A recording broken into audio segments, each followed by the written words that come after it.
Hi, I'm Michele Gusdorff from Beth congregation in Phoenix, Arizona, and today we are going to be making an easy apple butter and raisin stuffed challah. You notice I didn't say easy but delicious, it's easy and delicious, because there's no doubt about it, this is something you will be happy to share with your friends and your family when they come for dinner on Rosh Hashanah or anytime. Let's talk first about why we're making round challahs. Our sages tell us that there are a number of reasons. One of them is that for Shabbat, the traditional challah that is used is a braided challah. In order to set Rosh Hashanah and the specialness of the holiday, to give it special meaning, we want to use a different shape other than the regular braided shape. So that's why we change shapes and use a round one. Another reason is God is frequently referred to as King of the Universe, Melech HaOlam, and we hear that many times in our blessings. And of course, what does a king wear on his head? A crown. And the round challah shape reminds us of the crown that God might wear if in fact he were to wear a crown. And then the third reason is that Rosh Hashanah is the start of the new year. There is a certain cycle to our Judaism. The year is cyclical in nature. We go through all of the holidays, Rosh Hashanah, Yom Kippur, Sukkot, Simchat Torah, etc., until we come back again to the start of the Jewish New Year. And because of that cycle and the roundness of it, we like to have a round challah to remind us of the cycle of the new year. So let's get started. The recipe will be at the end of the YouTube. There'll be a link that you can click on. I have my recipe in front of me.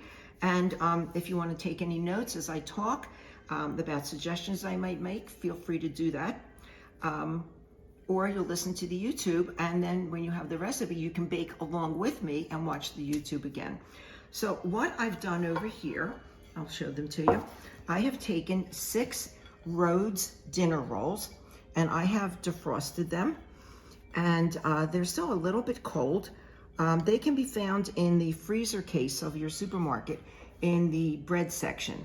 And I'm going to take the first one, and I'm going to put it in flour. They're very sticky, and I'm going to roll it around a little bit. And I have a rolling pin here, and I have flour here as well on my sheet of parchment paper. So there's no sense in making these if your rolling pin is going to stick. So let's get started with flouring it and flouring my hands. And I'm going to stretch it out. We want to make about a 5-inch circle. So I'm going to see how far I can go with my hands. And I think I'm going to take the rolling pin and just give it a little bit of a roll with it. And you can see it's sticking a little bit. So let's get some more flour on there. And I'm going to get it to go out. The dough has a tendency to retract after it goes forward. It will come back again, but that's okay, because when you actually start making the challah, you can stretch the dough out again. All right, let me get my glasses on so I can see what I'm doing. This is an offset spatula that I'm using. You can use that if you have one, or if you don't, you can use a regular butter knife. What I like about the offset spatula is you notice it goes up, so then when you're dipping it in icing or you're dipping it in the apple butter, your hand isn't going to be right on top of it. This is sticky enough with adding an extra chance that your hand is going to get sticky, and I guarantee you it will. So I'm going to dip it into the apple butter, and I'm going to spread it in the middle. And I don't want to go all the way up to the edges because this will ooze out. So let's put that amount on. Let's get a little bit more if we can. And it's okay if it oozes out, because what it will do is when it gets on the outside of the challah, it will caramelize because of the natural sugars in the apple. And I'm going to add some raisins. I'm using golden raisins. You can use dark raisins if you want, or you can use the golden ones like I'm using. And I think I will stick one more in there. All right, now what I'm going to do is make sure my hands are floured, because it will stick a bit. And I'm going to stretch it, and I'm going to start rolling. And I want to make it as tight a roll as I possibly can. Okay, this is looking good. And here we are getting to the end, and not too much oozed out, which is terrific. All right. And that is beautifully done. All right, now I'm going to stretch it, and I'm going to make it into a long snake, maybe 8 or 9 inches if you can do that. And then what you want to do is you want to coil it into itself. And just keep going round and round and stretch as you roll, because it'll just make your little challah even bigger. And here's the first one finished, and we're going to tuck the bottom underneath. And there it is. I'm going to give it a little pat down, and that is your first challah. I want to talk to you about the apple butter that I'm using. When I went to the supermarket to get the apple butter, I did not want to buy one that had corn syrup solids or extra sugar in it. This way, this is an all-natural, just apple product, and it's thicker. And you definitely want a thicker apple butter because the sugar content won't ooze out as much. All right, let's get the next one going. More flour down. They are definitely sticky. So we're making 3 different sizes today. We're making a small, a medium, and a large. And you know who your customers are that you're making the challahs for. You know who you're inviting to dinner. You know who your guests, your family are. If you have children, the small one might be absolutely perfect for them.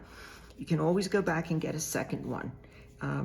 It has a little bit of a tear in it, and that's fine. I stretched that a little thin. Okay, just pat it down. So we're gonna make a small, a medium, and a larger. It's not, whoops.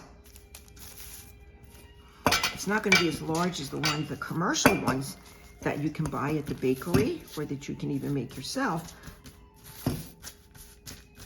But it's definitely larger for those with a bigger appetite or enough to share if they would like.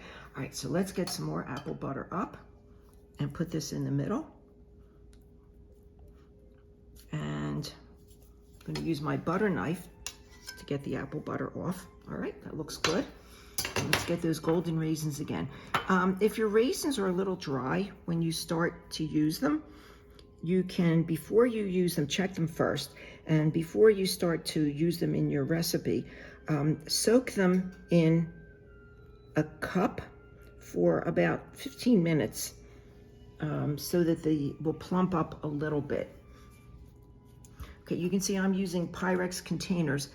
So if you need to, you can very easily use that glass dish to put your hot water in with your raisins, whether they're blonde or whether they are the dark ones. And there's the second one done. I'm gonna give that a little pinch because it looks like it's coming undone.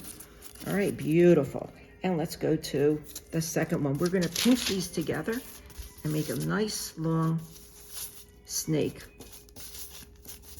If you feel that your children can participate in making these, by all means include them. Having your children work in the kitchen with you at a young age is a recipe for success, and you want your recipe to be as successful as possible, whether it's child rearing or food. All right, and we can see this is sticking a little bit. Not a problem. Okay, we'll just add more flour to it if it sticks too much.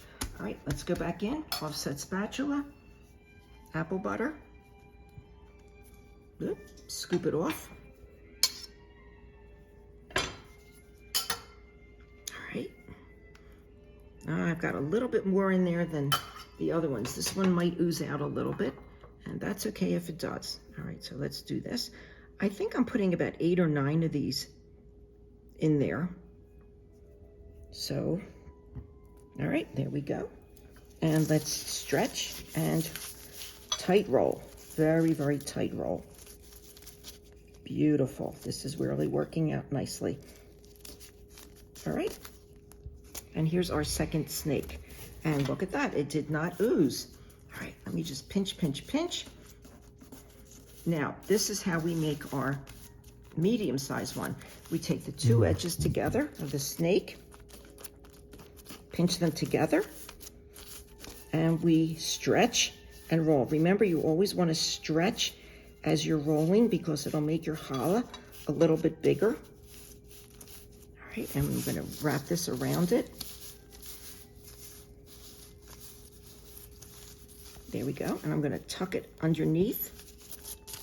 And there is our second one. I'm going to mush it down a little bit. That might be a technical food term, mush. So I'm mushing it down. There's the small, there's the medium.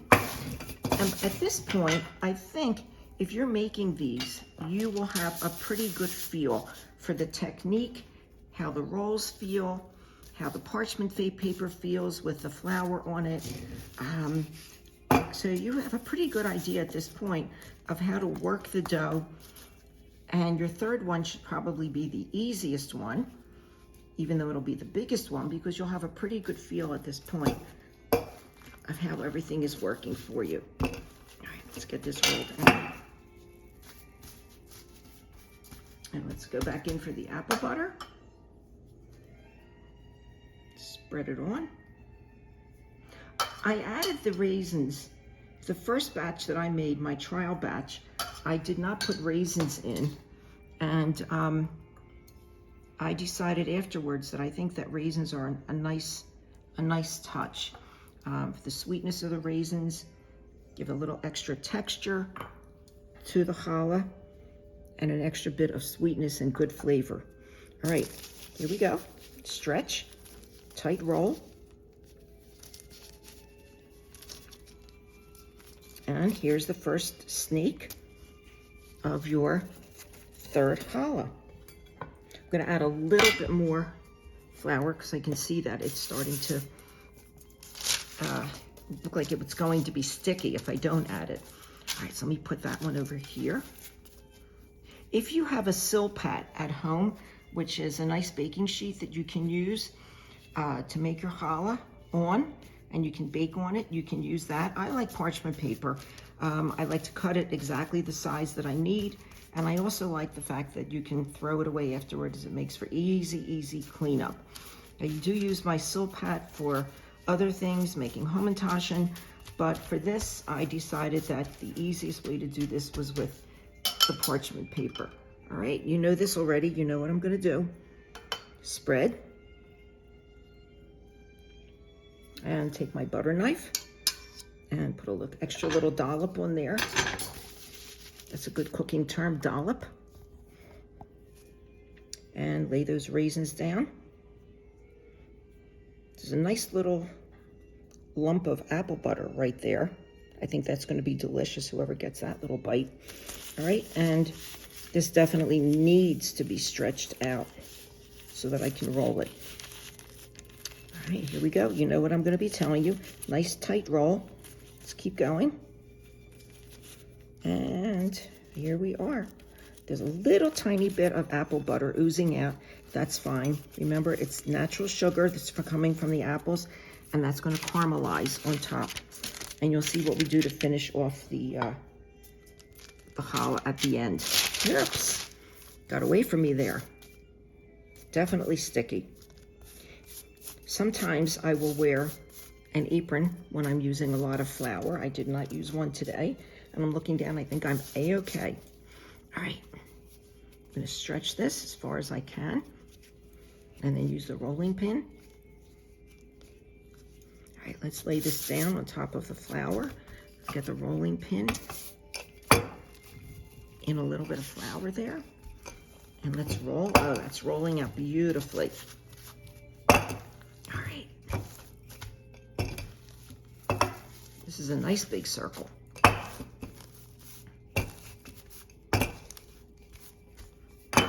Okay, and remember I said that the roll wants to retract on itself. All right, and last bit of apple butter for our challah. You get the butter knife, push it down. All right, I'm gonna spread that a little tiny bit.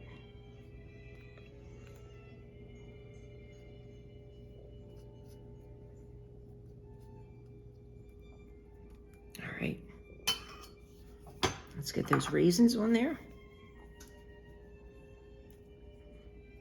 3, 4, 5, that's a little tiny one. 6, 7, and I'll put the 8th one on there. All right, and then I'm going to take it and I'm going to roll it nice and tight. You've got this technique down pat at this point, and I'm going to stretch it. Now let's make that big one. All right, I'm going to attach pinch it together nice and tight. And the dough is cooperating beautifully. All right, excellent. Now that we've got our snake, I'm going to roll, and I'm also going to stretch as I roll. So here we go with our first one.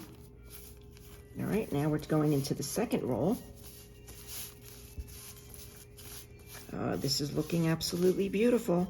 Wait, I'm going to wipe my fingers off because I've got apple butter on them. All right, there we go. Just wipe. Keep paper towels handy as you're doing this, so you can wipe any excess apple butter off. And I'm going to pinch that, and there is our third challah. All right, so now what I'm going to do is I'm going to put these onto a baking sheet, and I'm going to take plastic wrap, and I'll show you the technique that I'm going to do. I'm going to rip off a piece of plastic wrap, and I'm going to hold it up and hope that it doesn't stick to itself. It's okay if it does that. You can unstick it when you put it on. And I'm going to take a can of vegetable spray, and I don't like the way that this is sticking to itself, so I'm going to play with it just a little bit to make it work better. All right, and then I'm going to spray one side, and I'm going to lay it across the top of our 3 challahs. I think they're absolutely beautiful, small, medium, and large. And what I'm going to do is I'm going to put them onto a tray. Here's my tray right here. And I'm going to let them rise for 30 minutes. It is always a very good idea if you have all of your items for cooking, not just the ingredients, but all of the items, the spatulas, the rolling pins, all of your things that you're going to need, to have them in front of you so that when you go to make, you don't have to turn around and go, oh, I forgot the sugar. You know, have your recipe out and make sure that everything there is in front of you. And so what I'm going to do now is I'm going to let this rise for 30 minutes, and then you'll see what the next step is. Okay, so here we are. Our challahs have risen for 30 minutes, and you can see one of them has quite a bit of the apple butter on the outside. That's the small one. The medium, as it rose, opened up a little bit, and it's got a medium amount. And the large one looks like it's in really, really good shape. Not too much apple butter on the outside. That will absolutely not affect the flavor of your delicious challah. So what I've done over here is I have cracked an egg into a bowl. I've added a little bit of water, and what I do when I make my egg wash is I go over to the sink, I turn the faucet on, and then turn it right off. And that's all the amount of water. You just want the water to liquefy the egg even more. And have a paper towel underneath your egg as you beat it. If you're anything like me, it might go out over the edge, and that's why it's always a good idea to have a paper towel there. All right, this is a pastry brush. This is a pastry brush. I happen to have 2 of them.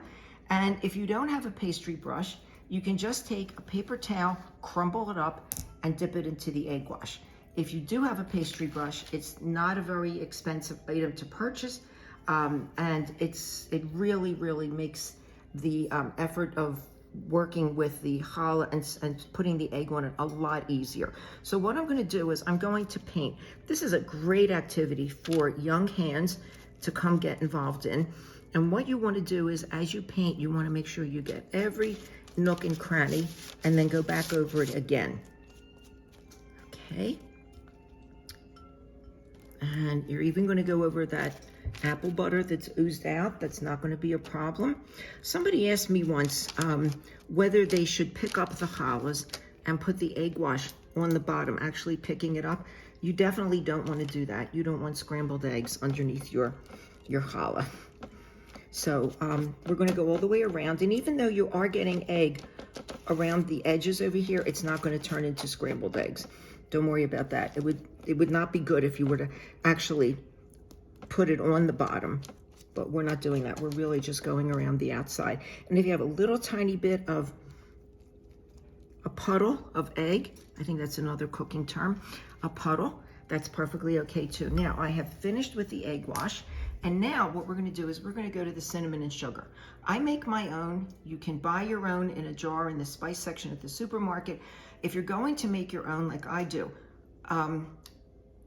here are the instructions for it. 1 part cinnamon, to 4 parts sugar. You can even stretch that to 5 parts sugar. Cinnamon is a delicious spice by itself. However, used in a large quantity, it can be very bitter, and you don't want a bitterness on top of your delicious sweet challah. So you can make your own. Remember, 1 part cinnamon to either 4 or 5 parts sugar. Now let me get my glasses on for this so that I absolutely cover my challahs. And I'm going to show you something else that I do, little tip, after I do the tops. So because I've got parchment paper and I can lift it up, I don't know whether my videographer can get this or not, but I'm actually lifting it up and I'm sprinkling it along the sides. Let me do that. I'm going to do that for all of them. I want to make sure that every part of this is covered. I'll lift this up. All right, I think we're good. Now, one other little tip. When these go into the oven to bake, obviously they're going to bake it 3 different times. On the recipe that you're going to be getting, the recommendation is 16 minutes for the little one, 22 minutes for the medium size, and 26 minutes for this. When I made this the first time, what I found was, I'm missing a little bit of cinnamon and sugar there. Okay, when I made this the first time, and I took the little one, I took the tray out at the end of 15 minutes. I noticed that even though it has already risen now, it's going to rise more from the heat of the oven. So what you want to do is you want to look as it rises for white spots as it rises. If you notice that part of the challah is still white, that is raw dough. Put it back in the oven and just watch it carefully for 1 minute, 2 minutes, 3 minutes. So that's why all my times are approximate. Everybody's oven is different. 16, 22, and then 26 minutes for the big one. And then as the little one comes out, put the other tray back in, set your timer again on your oven or on your phone, and then as each one comes out, reset so that you know how many more minutes the other one goes in for. When they come out of the oven, I want you to let them sit on a cooling rack, and I'll show you. Here are the cooling racks. Let them sit on the cooling rack for about 10 minutes till they cool down and you can touch them. The sugar on the outside, you don't want to burn your fingers from the sugar. It can be very hot. And then you can serve them 2 hours later, 3 hours later. They'll still be absolutely fresh and delicious, but this way you've gotten it out of the way before your other dinner preparations. So what are you going to serve them with? You can use margarine, you can use honey. If you're serving a meal where butter is called for, then of course you can use them with butter. What I always prefer is to have my challah with honey. So that's my method. That's my condiment of choice to go with challah. You decide. Now I want to give you another little tip with this. You can make, if you want to think outside the box, you can take the small one and make all small ones. Take a round 8-inch or 9-inch cake pan, spray it with a vegetable spray, and then you can put your little challahs inside there in a circle, and then probably one in the middle, and then bake it 350 degrees, just like you're baking these, probably 26 minutes to 30 minutes. Keep an eye on them. When they come out of the oven at 26 minutes, take a look, and if you see a lot of white, put them back inside. The dough is still raw. When they come out of the oven, let them sit on a cooling rack, and then what you'll do is you'll cut them out, turn it over, take them all out, cut each one individually.